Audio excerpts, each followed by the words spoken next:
Assalamualaikum warahmatullahi wabarakatuh. Alhamdulillah wassalatu wassalamu ala Rasulillah wa ala alihi wa sahbihi wa mawalah wa ashhadu an la ilaha illallah wahdahu la syarikalah wa ashhadu anna Muhammadan abduhu wa rasuluh salawatu rabbi wa salamu alaihi wa ala alihi wa ashabihi wa man sara ala nahjihi wastanna bisunnatihi ila yaumil qiyamah. Alhamdulillah, malam ini kembali kita lanjutkan kajian rutin dengan membaca buku fikih bermadhab, dan insyaallah kita masih akan melanjutkan beberapa catatan tentang ikhtilaf. Catatan yang ke-8, benarkah ikhtilaf itu rahmat? Menanggapi sebuah pernyataan, ada dua pengantar yang perlu untuk kita pahami. Yang pertama, apabila pengantar itu tidak bertentangan dengan, apabila sebuah pernyataan itu tidak bertentangan dengan dalil. Saya ulangi, apabila sebuah pernyataan itu tidak bertentangan dengan dalil. Artinya pernyataan yang berangkat dari ijtihad lalu tidak bertentangan dengan dalil, maka bisa diterima. Sehingga tidak semua pernyataan kebenaran ada dalam dalil. Ada pernyataan yang dia berasal dari ijtihad namun tidak bertentangan dengan dalil. Pernyataan yang berangkat dari ijtihad dan tidak bertentangan dengan dalil ini bisa karena hasil dari memahami sekian banyak dalil yang ada, kemudian dibuat sebuah kesimpulan, lalu dari kesimpulan itu jadilah sebuah pernyataan, dan ketika dia tidak bertentangan boleh diterima. Pengantar yang kedua, terkadang ada sebuah pernyataan yang benar tapi dipahami yang salah oleh sebagian masyarakat, sehingga ini tidak menjadikan pernyataan itu berubah menjadi salah, namun pemahamannya yang perlu diluruskan. Baik, dengan dua pengantar ini nanti kita akan bisa menilai benarkah ikhtilaf itu rahmat. Yang pertama berangkat dari pernyataan ikhtilaf itu rahmat. Apakah ini bertentangan dengan dalil ataukah tidak? Kalau tidak bertentangan dengan dalil, maka boleh kita terima. Kemudian yang kedua, jika ternyata ini benar dan tidak bertentangan dengan dalil, kembali kepada kasus, ada enggak orang yang menyalahgunakan pernyataan ini untuk tujuan yang batil? Misalnya, orang meyakini ikhtilaf itu rahmat, perbedaan pendapat itu rahmat. Lalu menurut anggapan dia, selama masih ada perbedaan pendapat, orang bebas untuk milih pendapat manapun yang dia inginkan, sehingga perbedaan pendapat dijadikan sebagai dalil. Jadi misalnya, ini kan masih ada beda pendapat, maka jangan kau ingkari yang lain, karena perbedaan pendapat itu bisa dijadikan sebagai dalil. Nah, berarti ada orang yang salah paham berkaitan dengan pernyataan tersebut. Karena perbedaan pendapat itu bukan dalil. Sehingga kalaupun pernyataan ikhtilaf itu rahmat adalah pernyataan yang benar dan diterima, namun ini tidak memberikan kesimpulan bahwasanya perbedaan pendapat adalah dalil. Baik, mungkin sedikit membingungkan, maka kita baca dulu di buku ya. Baik, silakan dibuka di halaman 185. Tafadhal. Bismillah, alhamdulillah, wassalatu wassalamu ala rasulillah wa ala alihi wa sahbihi wa mawalah, wa la hawla wa la quwata illa billah, amma ba'du. Berkata penulis hafizahullahu ta'ala wa nafa'ana Allahu bi'ulumihi fid darain, amin. Amin. Walakum bimithli. Kedelapan, benarkah ikhtilaf itu rahmat? Terdapat sebuah hadis yang menyatakan ikhtilafu ummati rahmatun. Perbedaan pendapat di tengah umatku adalah rahmat. Status hadis. Para ulama hadis menegaskan bahwa hadis ini sama sekali tidak memiliki sanad. Hadis yang tidak punya sanad. Selanjutnya, Ulama hadis menyebutnya la aslalahu. nah, jadi istilah hadis yang la aslalahu itu tidak punya sanad. Lebih parah mana? Hadis tidak punya sanad dengan hadis palsu. Ya?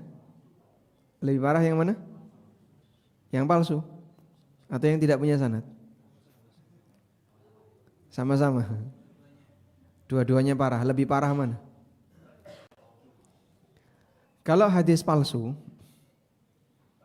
masih punya sanad, tapi mungkin di salah satu sanadnya ada orang yang dikenal pembohong, pendusta, atau dikenal punya keyakinan bolehnya berdusta atas nama agama, seperti Syiah ya. Syiah kan punya pemahaman apa? Taqiyah, sehingga dia punya keyakinan boleh berdusta selama menguntungkan kelompoknya. Tapi masih ada sanadnya. Kalau sudah sebutannya la aslalahu, ini asal usulnya dari mana? Enggak jelas. Tiba-tiba terkenal di masyarakat, tapi asalnya dari mana? Enggak jelas. Maka lebih parah la aslalahu daripada maudhu', walaupun sama-sama tidak diterima. Karena kan kelas bohong itu bertingkat ya. Sebagaimana jujur itu bertingkat. Jujurnya masyarakat dengan jujurnya tokoh agama tingkatannya sama atau beda? Beda. Sehingga orang yang dikenal tidak pernah bohong, orang yang dikenal tidak pernah berkhianat, ketika dia ngomong dipercaya. Ketika ada orang yang tidak pernah diketahui dia punya pengalaman membohongi orang lain, saat dia ngomong dipercaya. Maka jujur antara satu orang dengan tingkat jujur orang yang lain itu bertingkat. Selanjutnya, Artinya pernyataan tersebut terkenal di masyarakat tetapi tidak memiliki sumber sama sekali dalam literatur hadis. Dengan demikian bisa pastikan bahwa itu bukan sabda Nabi sallallahu alaihi wasallam. As-Subki, seorang ulama Syafi'iyah, mengatakan walaysa bima'rufin 'indal muhadditsin walam aqif lahu ala sanadin sahihin wala dha'ifin wala maudu'in. Tidak dikenal oleh para ulama ahli hadis. Saya juga tidak pernah menemukan sanadnya baik sahih, dhaif, bahkan yang palsu. Ini juga diakui oleh Zakaria Al-Ansari di dalam ta'liq untuk tafsir Al-Baydawi, silsilah Al-Hadis As-Sahihah. Perlu diperhatikan, perkataan tersebut bukanlah hadis, sehingga kita tidak boleh menyatakan Nabi SAW bersabda bahwa perbedaan pendapat di tengah umatku adalah rahmat. Jika kita menyatakan Nabi SAW bersabda, padahal kalimat yang akan disampaikan setelahnya adalah perkataan yang bukan hadis, kita akan dianggap berdusta atas nama Nabi SAW. baik, setelah kita sepakat bahwasanya ini bukan hadis, maka jangan sekali-sekali kita mengatakan Rasulullah SAW bersabda. Titik-titik. Padahal itu tidak pernah disabdakan Nabi sallallahu alaihi wasallam. Karena kalimat ini justru akan menjerumuskan kita ke dalam perbuatan dosa besar, yaitu berdusta atas nama Nabi sallallahu alaihi wasallam.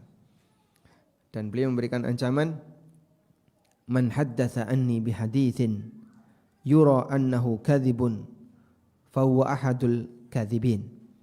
Barang siapa yang menyampaikan hadis dariku dan dia punya dugaan kuat hadis itu palsu, hadis itu dusta, berarti dia termasuk salah satu pendusta. Selanjutnya,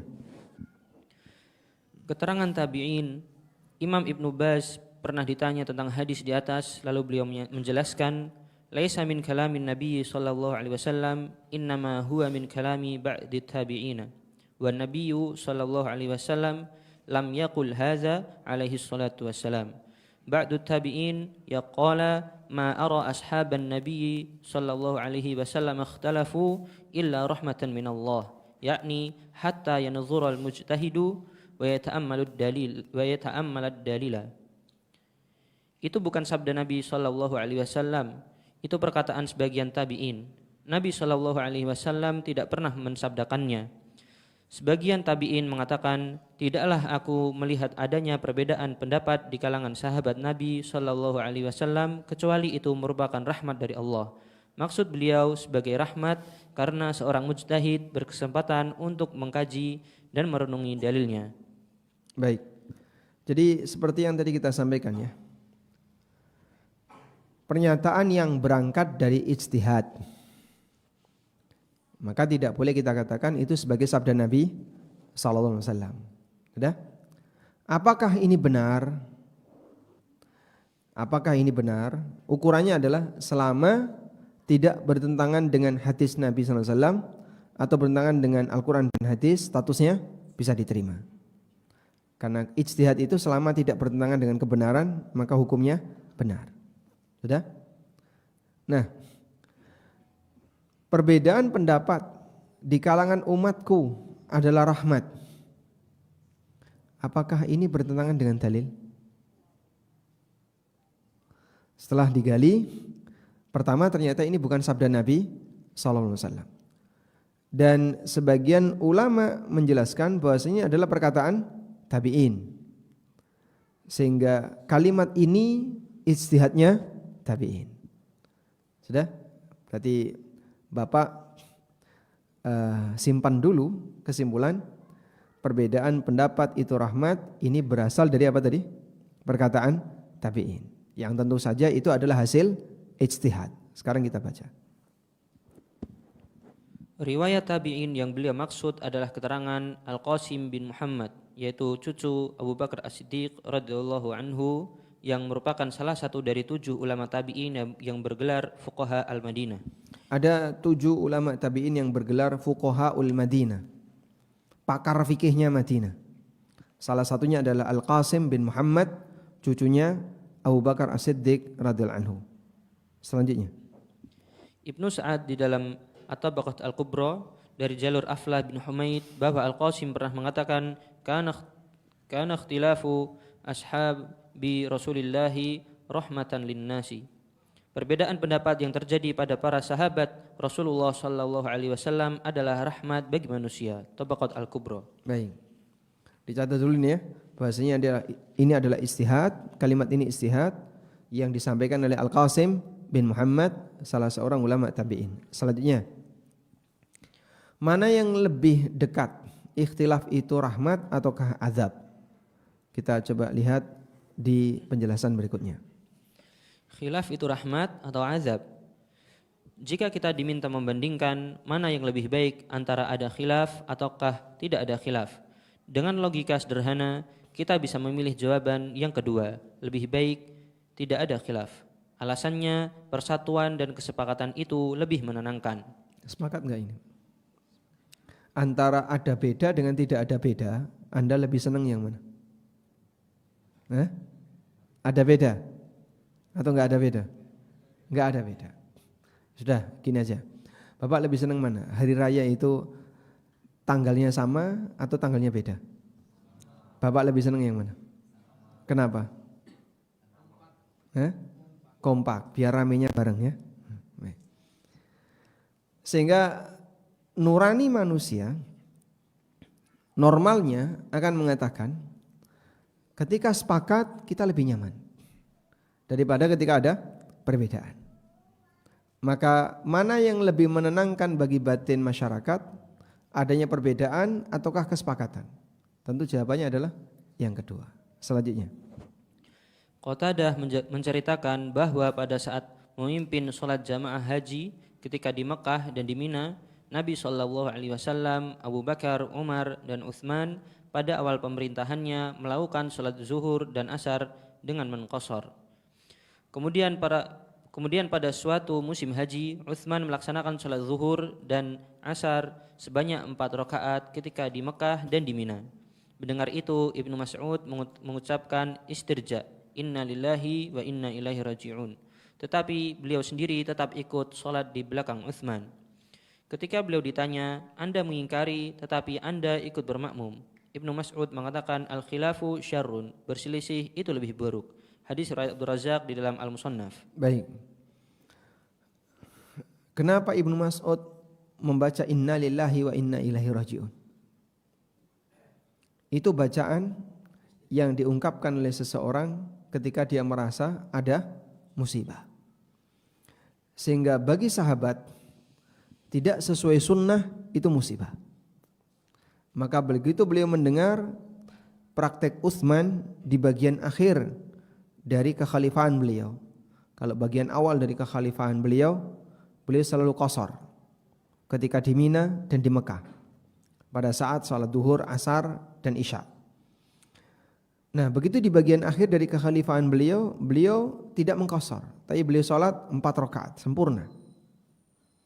Maka mendengar ini Ibnu Mas'ud langsung innalillahi wa inna ilaihi raji'un. Berarti beliau memahami apa ini? Sebagai musibah. Walaupun secara kaidah ijtihad khulafaur rasyidin lebih tinggi. Karena Nabi SAW telah memberikan rekomendasi. Alaikum bisunnati wa sunnatil khulafa ar-rasyidin al-mahdiyyin min ba'di. Sehingga keputusan khulafaur rasyidin meskipun dalam posisi ini ya, ada keterangan yang dulu pernah dilakukan oleh Nabi SAW, ternyata khulafaur rasyidin dalam hal ini berbeda, tapi ini ijtihad yang direkomendasikan oleh Nabi SAW. Contohnya azan 2 kali. Azan Jumat 2 kali itu baru ada di zaman Utsman. Sebelum itu tidak ada. Dan ijtihadnya Utsman adalah ini dalam rangka persiapan. Dan azan itu boleh dikumandangkan di luar waktu salat dengan maksud untuk persiapan salat. Sebab azan awal di waktu subuh yang dilakukan oleh Bilal itu atas usulan Bilal kepada Rasulullah SAW dan diterima oleh Nabi SAW. Meskipun praktek Bilal ini kemudian diakui sebagai sunnah takririyah, persetujuan Nabi SAW. Di zaman beliau tidak ada azan awal untuk Jumatan. Demikian pula zaman Abu Bakar dan Umar. Tapi ijtihadnya Utsman, beliau mengadakan itu sebagai persiapan, dikiaskan dengan azan awal ketika subuh. Makanya azan awalnya Utsman untuk Jumatan itu tidak di masjid, tapi di mana? Di sebuah pasar di daerah Zawra, di jarak tertentu dari masjid, tujuannya sebagai pengumuman bagi masyarakat yang ada di sekitar Madinah agar mereka persiapan, sebab sebentar lagi Jumatan akan dimulai. Dan ini sunnah khulafaur rasyidin yang direkomendasikan oleh Nabi SAW. Makanya kemudian muncul khilaf di antara para ulama, apakah Jumatan itu adanya 1 ataukah 2. Kalaupun ada yang beradzan 2 kali, itu tidak menyalahi, tidak sampai pada tingkatan dia telah keluar dari sunnah, karena dia mengikuti sunnahnya khulafa ar-rasyidin. Baik, Utsman berpandangan ketika di Mekah dan di Mina pada zaman itu banyak sekali penduduk lokal yang mereka bukan musafir menjadi makmum beliau, sehingga beliau lebih memperhatikan makmum yang jumlahnya dominan, yaitu penduduk lokal di bagian akhir dari kekhalifahan beliau. Maka beliau salatnya tidak qashar, tapi beliau salatnya tamam 4 rakaat. Namun bagi Ibnu Mas'ud ini menyalahi sunnah. Nah, terjadi perbedaan dalam masalah ini. Tapi Ibnu Mas'ud tetap bermakmum di belakang Utsman, sehingga ini dalil bahasanya musafir yang bermakmum di belakang musafir dan ternyata musafir yang jadi imam tidak qashar, maka musafir yang makmum tidak boleh qashar. Dia harus ikut sampai selesai. Terus di posisi ini Ibnu Mas'ud memberikan penjelasan, kenapa Anda tetap mengikuti? Kata beliau, al-khilafu syarrun. Berbeda itu lebih buruk. Berbeda itu lebih buruk. Sehingga yang punya wewenang adalah pemimpin. Dalam hal ini Utsman sebagai khalifah.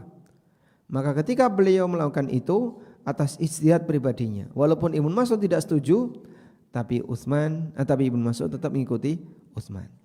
Dan beliau mengatakan al-khilafu syarrun. Tapi di sini khilaf yang berangkat dari ijtihad, sehingga sama-sama dihargai. Yang satu pendapatnya Ibnu Mas'ud berpegang dengan kebiasaan yang dilakukan Nabi SAW, Abu Bakar dan Umar, dan yang satu berpegang dengan mana yang lebih nyaman bagi masyarakat, sebab beliau tidak memahami qashar itu sebagai kewajiban bagi musafir. Baik, sehingga dari perkataan Ibnu Mas'ud ini, al-khilafu syarrun, menunjukkan bahwasanya antara beda dengan sama itu lebih baik mana? Sama. Berikutnya, Jika kita perhatikan ayat-ayat yang menyebutkan tentang khilaf, pada umumnya berkonteks negatif. Misalnya firman Allah, "Walau syaa rabbuka laja'alan nasa ummatan wahidatan wa la yazaluna mukhtalifina illa man rahima rabbuka walidzalika khalaqahum."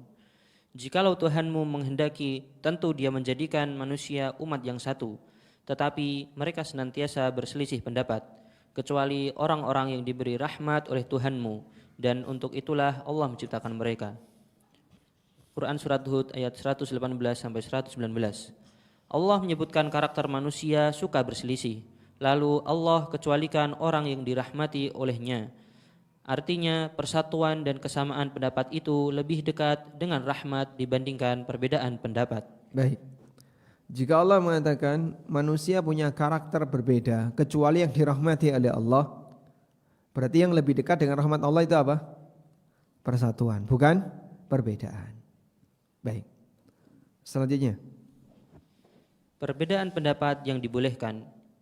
Kita mengakui bahwa perbedaan pendapat yang dibolehkan, akan tetapi perbedaan itu merupakan pendapat para ahlinya, baik ulama di kalangan sahabat maupun generasi setelahnya. baik, mungkin biar lebih enak, kita mengakui bahwa perbedaan pendapat yang dibolehkan. Lebih tepatnya kita mengakui bahwa ada, Anda tambahkan ada ya, di halaman 189. Kita mengakui bahwa ada perbedaan pendapat yang dibolehkan.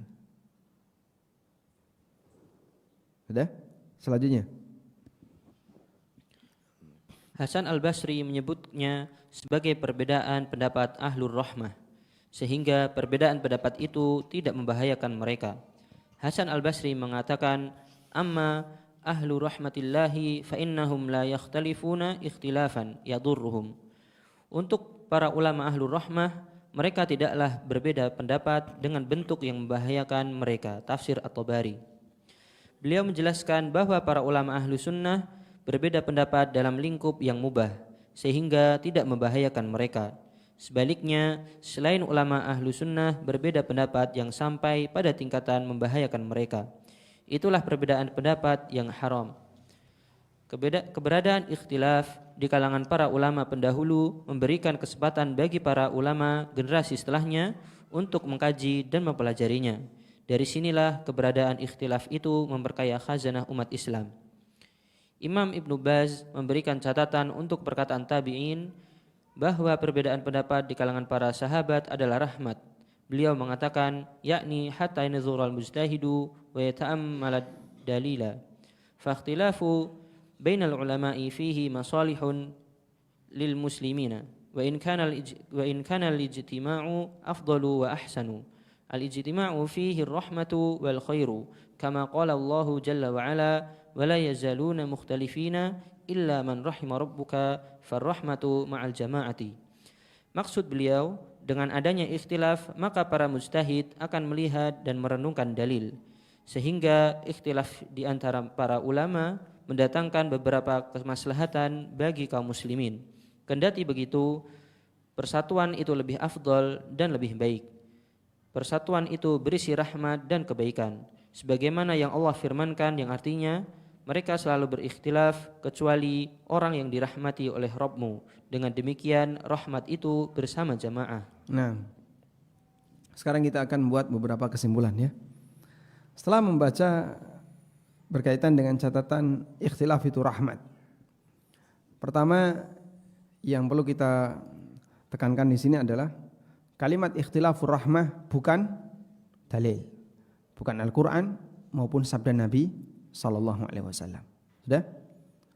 Yang kedua, ada kalimat yang semisal dengan ini, namun dari ijtihadnya para sahabat, ijtihadnya para tabi'in, dan dalam hal ini adalah ijtihadnya Al-Qasim bin Muhammad. dan beliau mengomentari ikhtilaf yang terjadi di kalangan para sahabat. Al-Qasim bin Muhammad menyebut adanya perbedaan itu rahmat berkaitan dengan ikhtilaf yang terjadi di mana? Di kalangan para sahabat. Sudah? Lalu apa makna dari perkataan Al-Qasim bin Muhammad bahwa ikhtilaf sahabat itu rahmat? Maknanya adalah keberadaan perbedaan pendapat di kalangan sahabat membuka ruang ijtihad bagi mereka, lebih longgar. Perbedaan pendapat di kalangan para sahabat membuka ruang ijtihad bagi mereka lebih longgar. Sehingga mereka bisa lebih banyak merenungkan dari berbagai macam keterangan para sahabat. Yang ini bilang A, ini bilang B, ini bilang C. Akhirnya bisa saling melengkapi. Oh, maksudnya kayak gini. Paham? Sehingga apakah ini berlaku untuk generasi setelahnya? Apakah ini berlaku untuk generasi setelahnya? Tentu saja berbeda. Kenapa, Pak? Karena qaul sahabat itu bisa dijadikan sebagai salah satu referensi dalil. Walaupun tingkatannya di bawah Al-Quran dan hadis.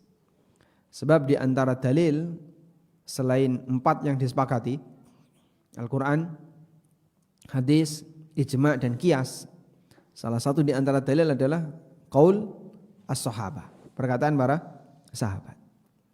Sudah? Nah, bagi para ulama tabi'in, adanya perbedaan pendapat di kalangan para sahabat membuka ruang ijtihad yang lebih luas bagi mereka. Itulah makna perkataan mereka kalau ikhtilaf sahabat itu rahmat. Sehingga tentu kelasnya berbeda dengan ikhtilaf di bawah tingkatan para sahabat. Baik. Walaupun jika kita membandingkan mana yang lebih dekat dengan rahmat, perbedaan ataukah persatuan? Jawabannya persatuan. Karena Al-Quran menegaskan wala yazaluna mukhtalifin illa man rahima rabbuk. Manusia selalu berbeda pendapat kecuali orang yang dirahmati oleh Rabbmu. Sehingga Allah mengkontraskan antara perbedaan dengan rahmat. Ini menunjukkan bahwasanya persatuan lebih dekat kepada rahmat daripada perbedaan. Namun kita tetap menghargai keberadaan ikhtilaf para sahabat, di mana keberadaan ikhtilaf para sahabat itu ikhtilaf di lingkungan atau di ruang yang masih diizinkan sehingga tidak membahayakan mereka. Itulah yang kemudian disebut oleh Hasan Al-Basri rahimahullah sebagai ikhtilafu ahli rahmah. Ikhtilafu ahli ar-rahmah. Perbedaan pendapat di kalangan orang-orang yang dirahmati oleh Allah. Wallahu a'lam. Insyaallah bisa dipahami ya. Baik. Saya ulangi sekarang. Perkataan ikhtilaf umatku itu rahmat, benar atau salah?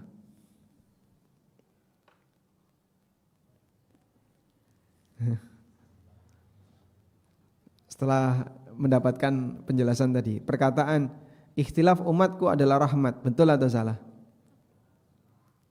Salah atau betul? Betul jika di kalangan sahabat. Ini berdasarkan ijtihadnya siapa? Al-Qasim bin Muhammad. Namun dengan arti apa di situ? Bahwa perbedaan pendapat di kalangan para sahabat membuka ruang bagi mereka untuk beristihad lebih longgar, dan itu akan memudahkan bagi kaum muslimin generasi setelahnya. Begitu ya? Insyaallah bisa dipahami? Baik. Sehingga kita tidak menolak pernyataan secara mutlak, tapi juga tidak membenarkan secara mutlak. Namun kita dudukkan tadi ya, ini bersumber dari perkataan tabi'in, hasil ijtihad beliau dengan maksud seperti ini. Karena itu tidak kita maknai berlaku untuk semuanya. Selanjutnya kita baca catatan ke-9. Ke-9, dianjurkan untuk keluar dari perbedaan atau al-khuruj minal khilaf. Telah kita pahami bahwa kesepakatan, kesamaan pendapat dan persatuan merupakan rahmat, Oleh karena itu, segala potensi perbedaan diupayakan untuk diminimalisir. Ada beberapa hal yang bisa dilakukan dalam rangka menekan angka perbedaan di tengah umat. Baik, Anda boleh catat ini ya. Beberapa hal yang bisa dilakukan dalam rangka menekan angka perbedaan di tengah umat agar tidak semakin bertambah terus. Selanjutnya. 1. Hindari semua tindakan dan pendapat yang menyimpang dari ijma atau kesepakatan ulama. 2. Jika terjadi perbedaan pendapat yang tidak bisa ditoleransi, maka dilakukan inkarul munkar terhadap pendapat yang menyimpang dari kebenaran, agar orang yang menyimpang segera kembali kepada kebenaran. Baik, ini hanya berlaku bagi apa? Perbedaan yang tidak bisa ditoleransi. Ini jelas salah, ya jangan sampai ada yang bela.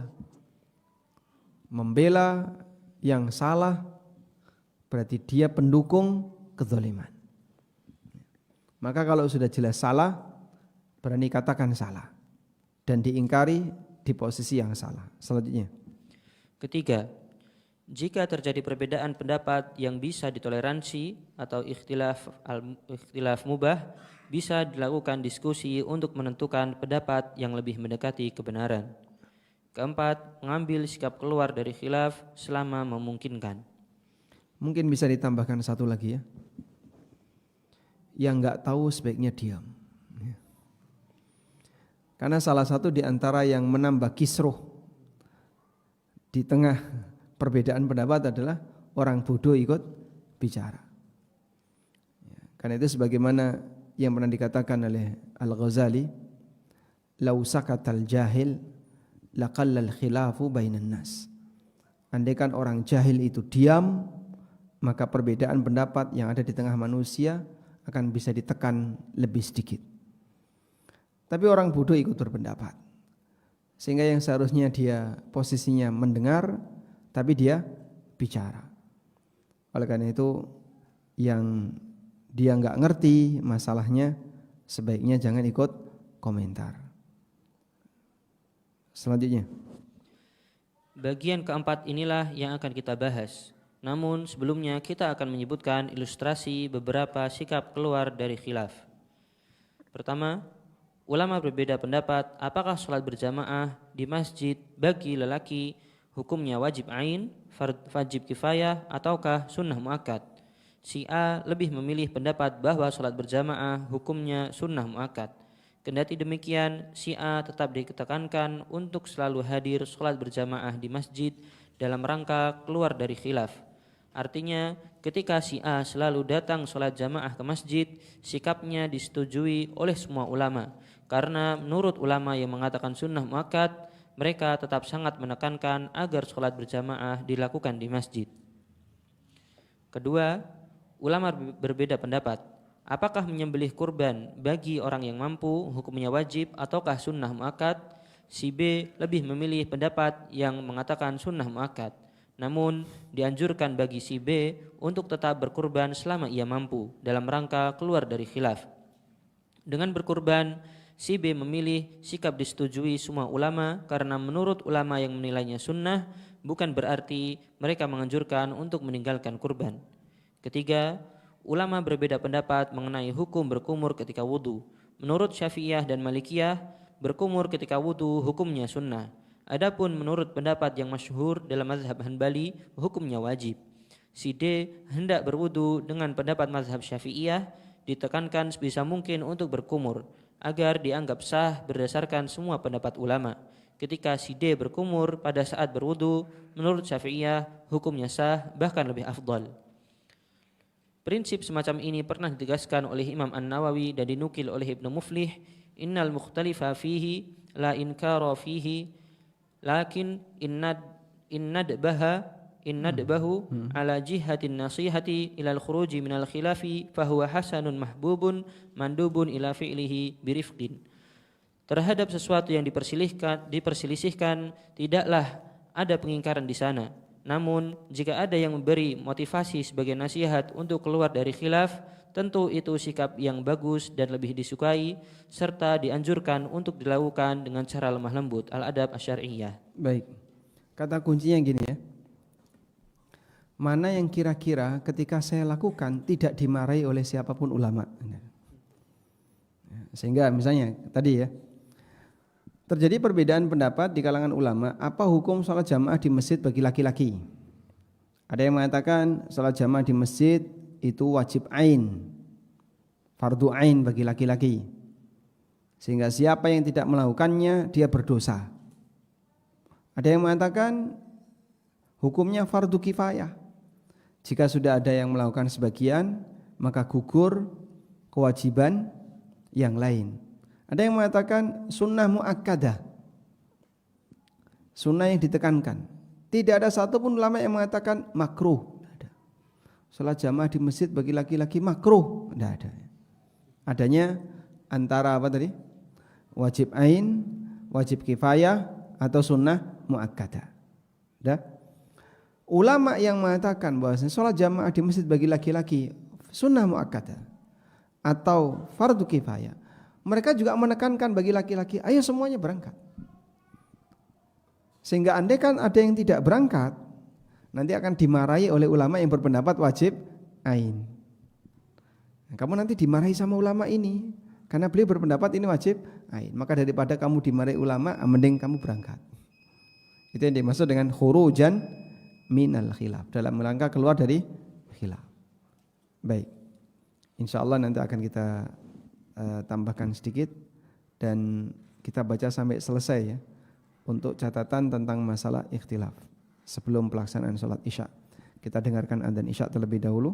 Wassallallahu ala nabiyyina Muhammadin wa ala alihi wa sahbihi wasallam.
Salli ala Muhammad.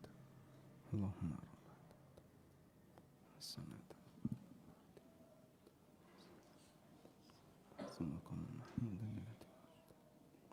Alhamdulillah wassalatu wassalamu ala Rasulillah wa ala alihi wa sahbihi wa mawalah wa ashhadu an la ilaha illallah wahdahu la syarikalah wa ashhadu anna Muhammadan abduhu wa rasuluh. Pada prinsipnya mengambil kaidah keluar dari khilaf itu adalah melakukan mana yang lebih berat. Kalau bentuknya perintah berarti dengan dilaksanakan. Kalau bentuknya larangan berarti dengan dijauhi. Sebagai contoh misalnya, salat tahiyatul masjid. Ada yang berpendapat itu sunnah. Dan ada yang berpendapat wajib. Kalau kita masuk masjid dan memungkinkan untuk salat tahiyatul masjid, sebaiknya yang kita lakukan apa? Kerjakan salat. Tujuannya apa? Keluar dari khilaf. Ya walaupun latar belakangnya bukan karena masalah keluar dari khilaf. Saya punya dalil yang menguatkan ini. Tapi ketika Anda misalnya berada pada posisi pendapat, menurut saya salat tahiyatul masjid tidak wajib, namun sunnah. Tapi enggak ada salahnya kalau kau melakukannya. Karena ketika kau melakukannya, maka di posisi itu kau tidak akan dimarahi oleh ulama siapapun. Tapi kalau kau tidak melakukan tahiyatul masjid, dimarahi oleh ulama yang mewajibkan tahiyatul masjid. Sehingga keluar dari khilaf adalah melakukan yang lebih berat. Termasuk juga misalnya dalam masalah larangan.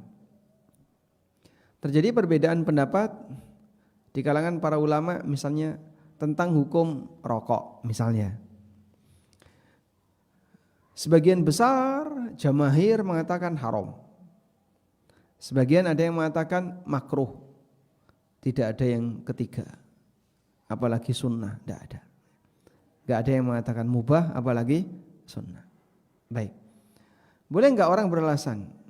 Nah, kan masih makruh. Ada yang mengatakan makruh. Yang mengatakan makruh tidak menganjurkan untuk melakukan praktek seperti ini.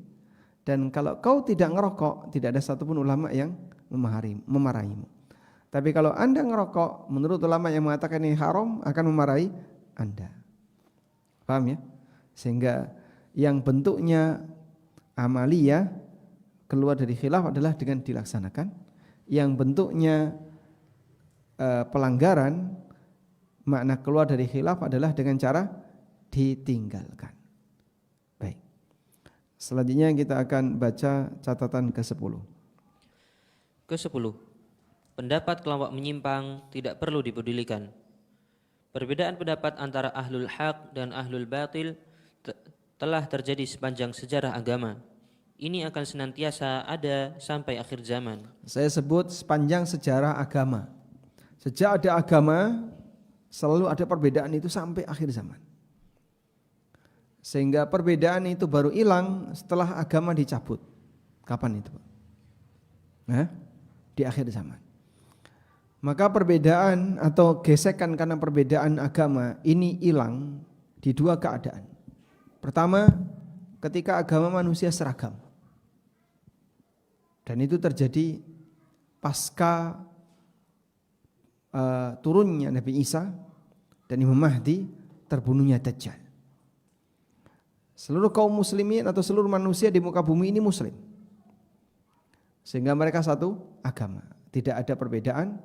Dan mereka bisa hidup dalam kehidupan yang sangat nyaman sampai tidak terjadi permusuhan antara anak-anak dengan ular. Kambing tidak dimakan oleh serigala. Allah Subhanahu wa taala memberikan kehidupan yang sangat nyaman ketika itu. Yang kedua, ketika manusia agamanya satu, kafir semuanya. Karena yang mukmin dicabut oleh Allah.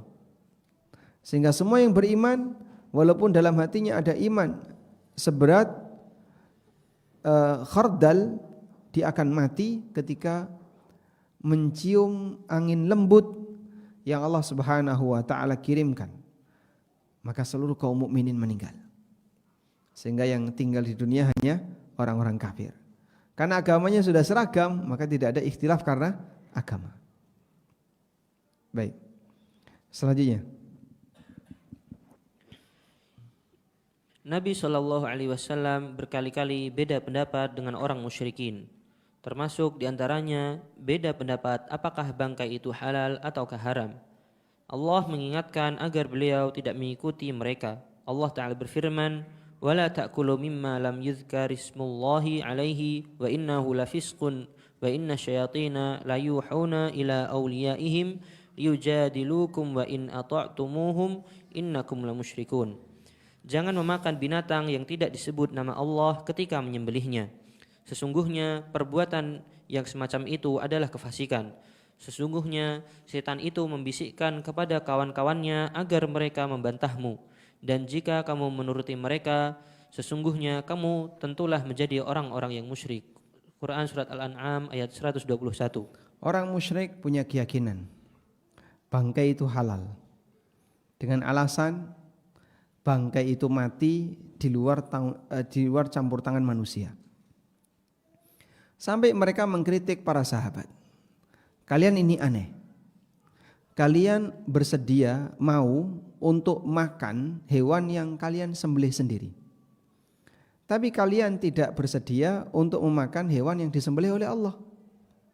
Yang dimaksud hewan disembelih oleh Allah itu apa? Bangkai. Sehingga bangkai dalam keyakinan orang musyrik itu disembelih oleh Allah. Maka kenapa kalian tidak mau memakan hewan yang disembelih oleh Allah, sementara kalian makan hewan yang kalian sembelih dengan tangan kalian? Kan itu Allah katakan di sini, wa innasyayatina layuhuna ila awliyaihim liyujadilukum. Sesungguhnya setan membisikkan ke dalam hati wali-walinya, orang-orang terdekatnya, kekasih-kekasihnya, liyujadilukum, untuk membantah kalian.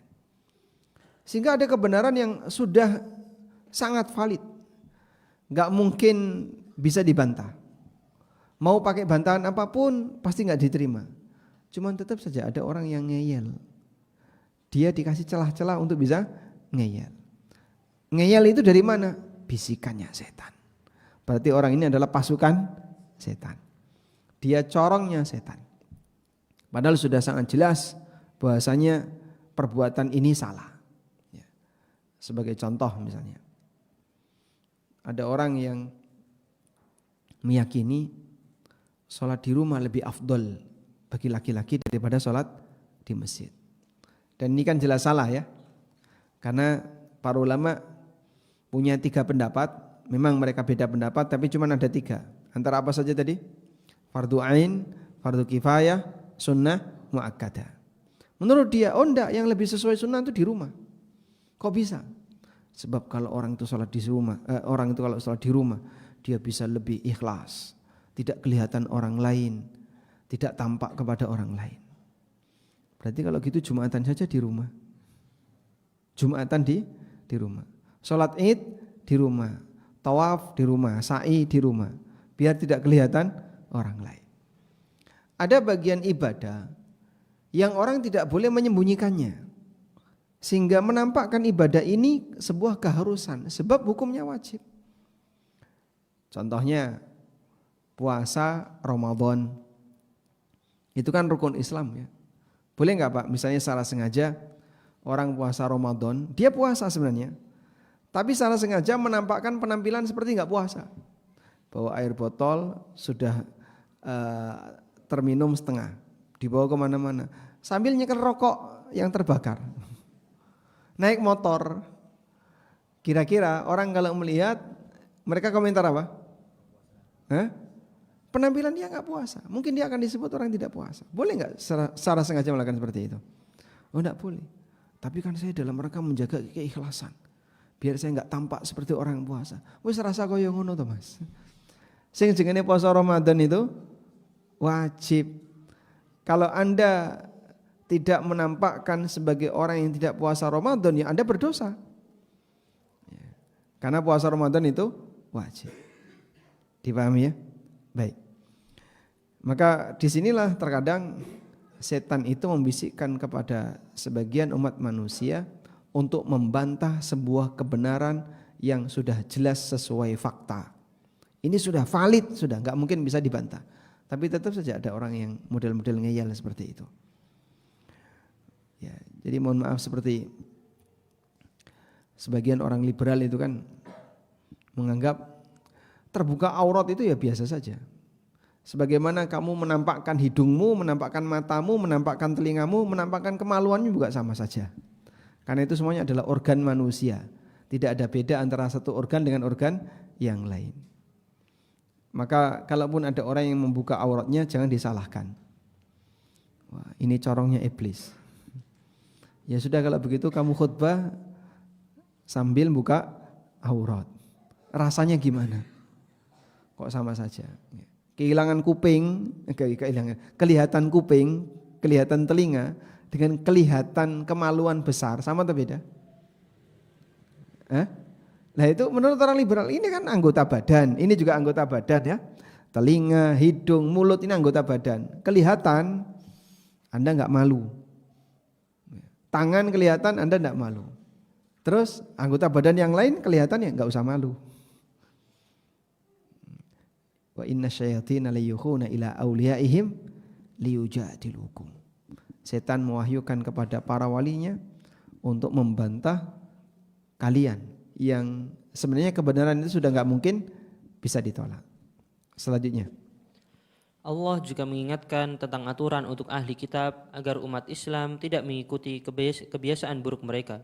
Qul ya ahlal kitabi la taghlu fi dinikum ghairal haqqi wa la tattabi'u ahwa'a qaumin qad dhallu min qablu wa adallu katsiran wa dhallu an sawa'is sabil. Katakanlah, wahai ahli kitab, janganlah kamu berlebihan melampaui batas dengan cara tidak benar dalam agamamu. Dan janganlah kamu mengikuti hawa nafsu orang-orang yang telah sesat dahulunya sebelum kedatangan Muhammad. Dan mereka telah menyesatkan kebanyakan manusia. Dan mereka tersesat dari jalan yang lurus. Quran Surat Al-Ma'idah ayat 77.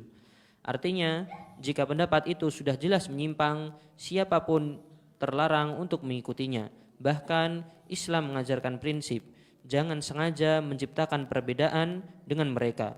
Sebagaimana prinsip larangan tasyabbuh atau meniru non-muslim. Demikian pula sikap kita terhadap orang kelompok menyimpang seperti Syiah, Khawarij, Mu'tazilah, Ahlul Kalam dan semisalnya. Tidak ada ruang untuk menerima pendapat mereka yang berbeda dengan Ahlus Sunnah. Baik. Yang suka berbeda pendapat adalah Ahlul Kitab. Sehingga Ahlul Kitab itu terpecah menjadi banyak sekali golongan. Ya. Ahlul Kitab terpecah menjadi banyak golongan. Tahsabuhum jami'an wa qulubuhum syatta. Kalian menyangka mereka itu bersatu padahal hati mereka berbeda. Perbedaannya itu sampai pada titik perbedaan keyakinan. Ya, mungkin teman-teman yang pernah punya pengalaman dulu jadi Nasrani kemudian dia masuk Islam, dia tahu di Nasrani itu pecah jadi berapa aliran. Aliran A, aliran B, aliran C. Dan antara satu tempat ibadah dengan tempat ibadah yang lain jamaahnya beda, tidak boleh campur. Yang ini aliran A, yang ini aliran B, yang ini aliran apa, itu beda-beda. Ya. Dan kita dilarang oleh Allah untuk meniru kebiasaan mereka. Selanjutnya bagian akhir, prinsip ketika beda pendapat. Prinsip ketika berbeda pendapat. Berdasarkan pemaparan di atas, kita bisa menyimpulkan beberapa prinsip yang perlu ditanamkan ketika terjadi perbedaan pendapat. 1. Khilaf bukanlah dalil yang membolehkan pendapat yang menyimpang. 2. Khilaf tidak perlu diperluas. 3. Bagi orang yang taklid, dia tidak boleh memilih pendapat yang dia suka. 4. Tidak semua perbedaan pendapat diperhitungkan. 5. Pendapat yang menyimpang dari dalil yang tegas wajib tidak dihiraukan. 6. Tidak ada celah untuk mengambil pendapat kelompok yang menyimpang. 7. Dianjurkan untuk keluar dari khilaf. 8. Tidak boleh membuat pendapat yang baru. 9. Tidak boleh menyimpang dari ijma' ulama. Demikian Allahu a'lam. Alhamdulillahirabbil alamin.